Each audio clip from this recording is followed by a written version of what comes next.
9 out of 10 leaders are missing a skill that is so important it is sabotaging their own success. And no, it's not some genius strategy. It's not some fancy degree. And it's definitely not the hours that they're working. It's way more basic and it's way more human. And the research is undeniable. Missing this one thing is why many leaders are failing and some employees just completely checked out. And if you're not still completely hooked on needing to watch this video, did you know that here's one more little fact? People with this skill earn $29,000 a year more than people without it. Recent data shows trust in managers has absolutely tanked. One 2024 report showed trust in managers crashed from 46% down to a shocking 29% in just 2 years. And listen to this. A 2024 Deloitte study found a massive 76% of employees said that they'd bail on their jobs if their manager lacked this. That's 3 out of 4 people ready to walk, not because of money, not because of workload, but because their leader just doesn't get it. This is not a little tiny problem. It's like a plague. We're not talking about a few bad managers. Gallup's 2024 data showed US employee engagement had an 11-year low, with overall satisfaction at rock bottom. So what does this disaster look like? It's the quiet quitting that you hear about.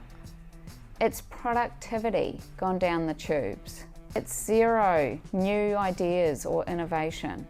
A 2025 Gallup study reported that when this particular skill is missing, it leads to disengagement, way less productivity, and even more people calling in sick. The 2024 Workplace Culture Index found that toxic leadership, which definitely comes from this missing skill, jacked up turnover by 46%. Think about the chaos this is causing. When leaders don't have this skill, communication falls apart, and so do the teams. This isn't just about unmotivated employees and hurt feelings.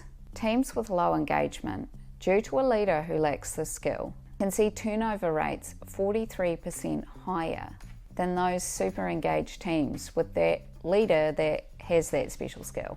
The cost of replacing somebody, it can be half to twice their yearly salary.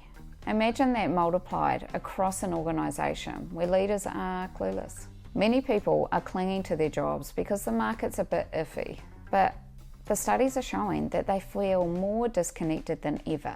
Gallup calls this the Great Detachment. So what is it? What is this super important, crucial skill that I still haven't revealed to you?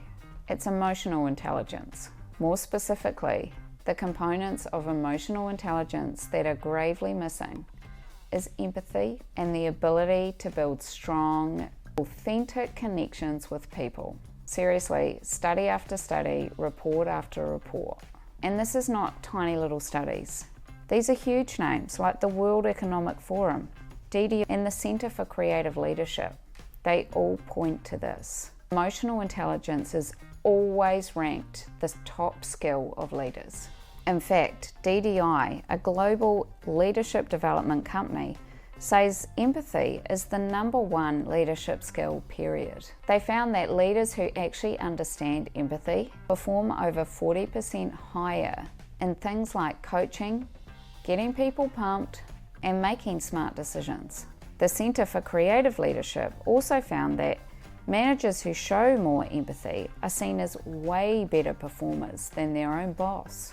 Some studies even suggest that emotional intelligence can be responsible for up to 60 to 75% of job success, and 90% of top performers have high emotional intelligence. The World Economic Forum even predicted that in 2025, emotional intelligence would be one of the top 5 skills needed in a job. Now, emotional intelligence isn't technically one tiny little skill. It's a bundle of them. First up is self-awareness. This is the foundation. It's about knowing your emotions, your strengths, your weaknesses, your values, and this is huge, how all of these things affect other people. Leaders who are high in self-awareness are real with themselves. They know what ticks them off and what could be missing with their decision-making abilities. Without self-awareness, leaders are quite blindfolded to what is happening all around them and how people are responding. Second is self-regulation. This one comes right after being self-aware. It's your power to control your own emotions and actions. You're not reacting to things that happen. Leaders with good self-regulation stay completely chilled during big crises. They're the ones that can kind of keep things calm and carry on. They think before they explode, and they don't let a bad day completely ruin everybody else's day too. This creates a stable and productive vibe for the team. The third one is social awareness. Social awareness is the magic trick in understanding the emotions, needs, and worries of other people. Empathy for real is being able to sense what others are feeling and thinking and to actually care about those things. It means that you can immediately read the room. You can understand the team drama and show that you give a crap, not just ignore it. Leaders who miss this can often come across as odd and uncaring, or just totally out of it, which is going to kill the morale and team engagement. The fourth one is relationship management. This is about using your awareness of your emotions and other people's emotions to crush those interactions like a pro. This covers stuff like communication, influence, fixing fights, and building relationships. Leaders who are awesome at relationship management are great at inspiring teams, resolving arguments, and getting everyone to work together. They build super strong, powerful teams. Imagine a leader who's really self-aware. They know they get a bit antsy when projects are running late. Thanks to their self-regulation, instead of blowing up, they chill out and think about things calmly. Their social awareness allows them to see that their team are looking pretty overworked and stressed out. So they go to the team instead of, "What the hell is happening?" with a calm, "Hey guys, how can I help? What can we do to address this together?" Through smart relationship management, they work with the team to find solutions, which boosts morale and usually gets the project back on track a hell of a lot faster than yelling at everybody for being behind. Compare this to a leader with low emotional intelligence. They see that the project's late, they might scream about delays and completely miss that there's members in their team that are about to quit. Zero self-regulation, zero social awareness and empathy.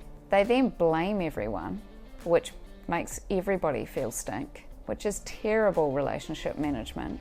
And the difference in what happens next is usually quite significant.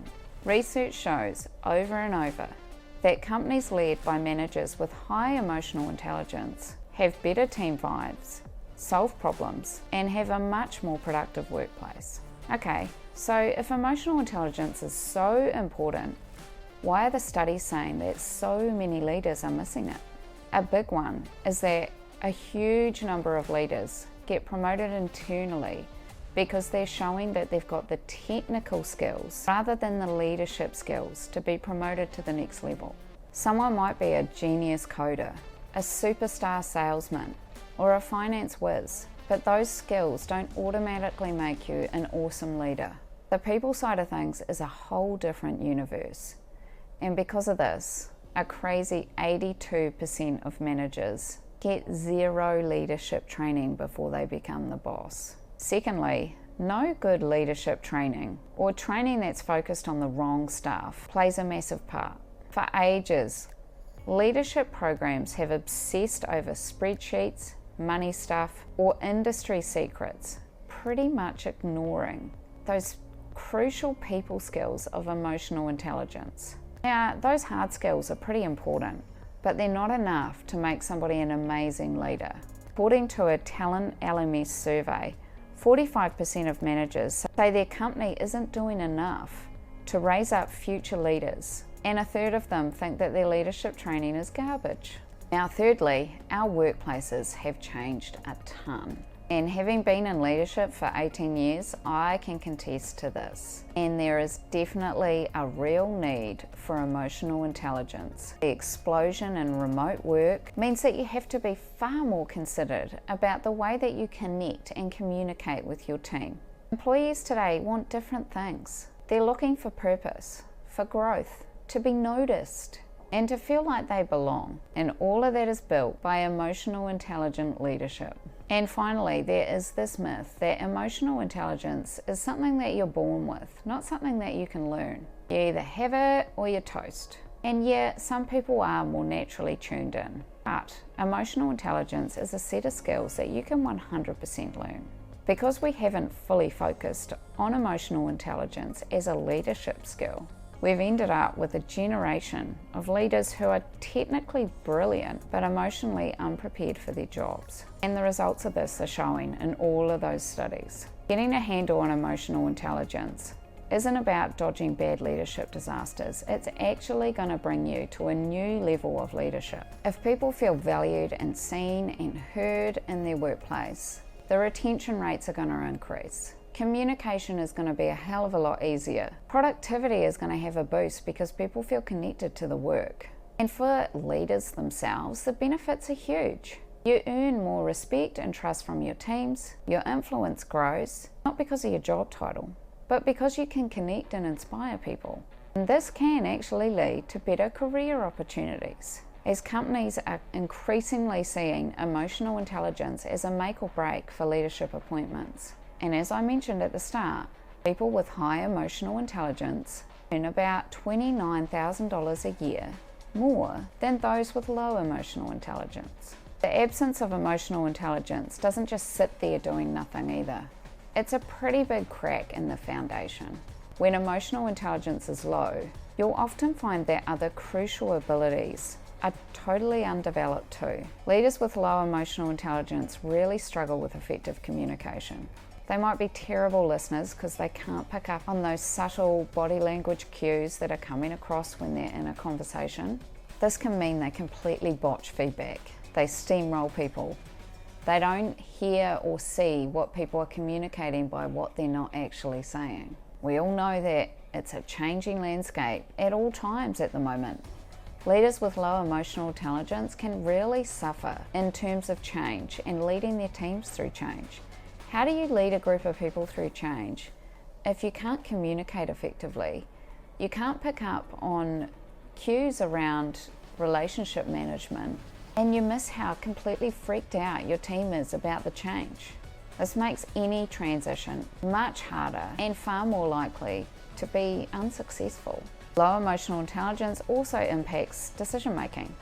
If you're a leader with high emotional intelligence, you will know that making decisions without communicating, getting buy-in from your team, asking for feedback, getting ideas, and adapting with all of this feedback that comes makes for pretty ineffective decisions. Bad decision making can kill motivation and wreak trust. Low emotional intelligence also really impacts conflict resolution. Fights happen in any team. People are going to argue, they're going to disagree, but a leader with low emotional intelligence will really struggle to navigate their team through this. They can often be someone who's quite black and white about things. Oh, you guys just sort it out yourselves. And not pick up that they need support. Your team needs support to navigate some of those tricky conversations. And if you have high emotional intelligence, you'll be able to pick that up, you'll be able to communicate clearly and help resolve and navigate. At its core, leadership is all about relationships. Emotional intelligence, particularly empathy and social skills, is the key to building trust and getting people to work together. So that's really that relationship management skill. Without it, it's pretty hard to build a tight, collaborative team. If everyone feels like they're on their own little island, they're just going to be super competitive and it's not going to build a really good performing team. So emotional intelligence is not just one skill. It is a foundational set of skills that can really support your leadership. So you can do this. You can build emotional intelligence yourself. Start with practicing self-awareness. Make it a habit to think about your emotional reactions, especially when things get crazy. You can use a journal for this. Reflect, even for 5 minutes at the end of the week, and think, how did I react to situations this week? Or if you want to get really invested, do it every day. The end of each day, just a quick reflection on things that haven't gone well. How did I react to those things? Is there a way that I reacted that maybe I should work on? Is there room for improvement? Getting to know how you react and how you can control your own emotions is one of the keys. Seek some honest feedback and actually listen to it. Ask your peers, ask your boss, ask your teammates, ask your team to give you some feedback. Talk about how you want to develop your leadership style. The absolute key here is to listen and not get mad. You are going to hear things that you don't like. It's part of it. Develop your active listening skills. I've linked to that video on your screen for active listening. This is really crucial. You've got to hear what people are saying. You've got to be able to listen without interrupting. You've got to be able to listen without thinking about what you're going to say next. It's hard, but it's doable. Cultivate empathy by just considering that tried and true phrase. Take a walk in their shoes. Just think about it. Somebody's saying something, they're unhappy, they're complaining, their behaviour's off. Think about it from their perspective.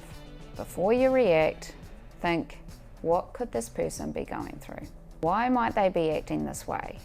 Think about their background, the stress they're under, and their own situation. This is pretty important, particularly when you're leading teams through different generations. You may need to practice a bit of mindfulness just to get you through too. If you're trying to control your emotions and not react to scenarios, you're gonna have to be able to take a deep breath and not react. I've got some wee tips and pointers on how to hold yourself back from really reacting to those triggering scenarios that definitely occur all the time in leadership. If any of this has hit home for you, make sure you subscribe to my channel for more leadership tips. Check out the video on your screen, and thanks very much for watching.